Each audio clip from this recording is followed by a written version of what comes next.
Баршаларыңызға сәлем, сіздермен Диляра. Бұл видеода гнездо бухаря салатын жасаймыз. Каналға тіркелуді ұмытпаңыздар. Алдымен тауықтың төс етін қайнатып, суытып аламыз. Және 3 жұмыртқаны пісіріп, сарысы мен ағын бөліп аламыз. Тауық еті мен қиярды майда немесе соломка тәріздес турап аламыз.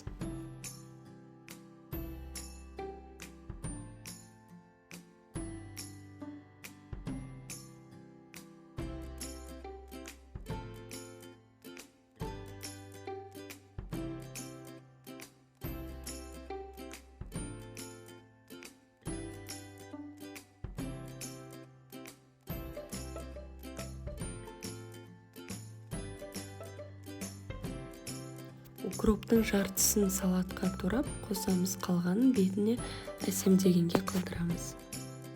Жұмыртқаны үккіштен өткіземіз. Мен ағын ғана өткіздім, сарысын салаттың бетіне әсемдегенге қалдырым. Сіздер салаттың бетіне бөдене жұмыртқасын қолдансаңыздар болады. Дәміне қарай тұз саламыз. Бөлек ыдысқа пиязды майда етіп турап алын. Үстіне қайнап тұрған су құйып 30 секундқа қалдырамыз. Кейін суын төгіп, уксус, қант, кішкене қара бұрыштан салуға болады. Содан соң суық су құямыз. 20 минутқа қалдырып қоямыз. Одан соң суын төгіп салатқа саламыз.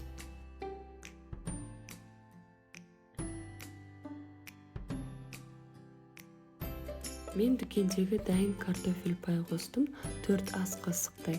Укроп және дәміне қарай майонез салып, жақсылап араластырамыз.